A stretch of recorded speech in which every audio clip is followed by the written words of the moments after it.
இவங்க ஸ்டாண்டில் வந்து வேலைக்கு வர ஆள். அப்போ வந்து என்ன பண்ணாங்க, 2 பேரும் அன்றைக்கி பார்த்துட்டு இருந்தோம். ஒரே நாள் தான். திரும்பி மக்கிய நாள் லீவுன்னு சொல்லிட்டு வீட்டுக்கு போயிட்டேன். திரும்பி மக்கிய நாள் காலங்காத்தால் வரக்குள்ளே இவங்க கொஞ்சம் சீக்கிரமாக வந்துட்டாங்க. அன்றைக்கும் வேலை இல்லைன்ட்டு நான் வீட்டுக்கு போயிட்டேன். திரும்பி அவங்க ஒரு டீ கடையிலேருந்து என்னை கூப்பிட்டாங்க. தம்பிங்க வாப்பா அப்படின்னு கூப்பிட்டாங்க. நானும் போனேன். என்னக்கா அப்படின்னு கேட்டேன். எப்போ வேலைக்கு போகலன்னு. இல்லைக்கா நான் வந்து 1 வாரம் ஆகுது வேலைக்கு போகல அப்படின்னேன். அப்புறம் என்ன ஊருன்னு கேட்டாங்க. இந்த மாதிரி கள்ளக்குறிச்சிக்கா அப்படின்னு நான் சொன்னேன்.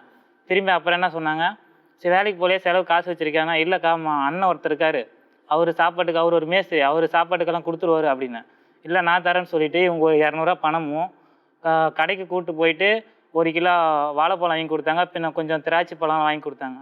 அன்றைக்கி அப்புறம் போயிட்டேன். அப்புறம் என்ன சொன்னாங்க, மேஸ்திரிட்ட வேலை இருக்குது, உனக்கு வேலை வேணா என் மேஸ்திரி கூட வந்து வேலை பாருன்னாங்க. ஃபோன் நம்பர் கொடுத்தாங்க. நானா சொன்னேன் என் மேஸ்திரி வேலை பாருன்னு? கொஞ்சம் நான் பேசி முடிச்சு கூட பேசுமா. நான் அப்பதான் வெளிநாட்டு என்ன மேஸ்திரி எனக்கு தெரியும். நான் அப்பதான் வெளிநாட்டுல வந்தேன். ஒரு நிமிஷம் சொல்லிட்டு என்ன பண்ணிட்டேன், அன்றைக்கி போயிட்டோம். போனோடனே அப்புறம் நம்பர் வாங்கினாங்க. கொஞ்ச நாள் ஒரு 3 மணி நேரம் பேசினாங்க. அப்புறம் வீட்டிலேருந்து எனக்கு ஃபோன் வந்து பாப்பாவுக்கு நிச்சயம் பண்ணியிருக்கேன் கல்யாணம் அப்படின்னு சொன்னாங்க.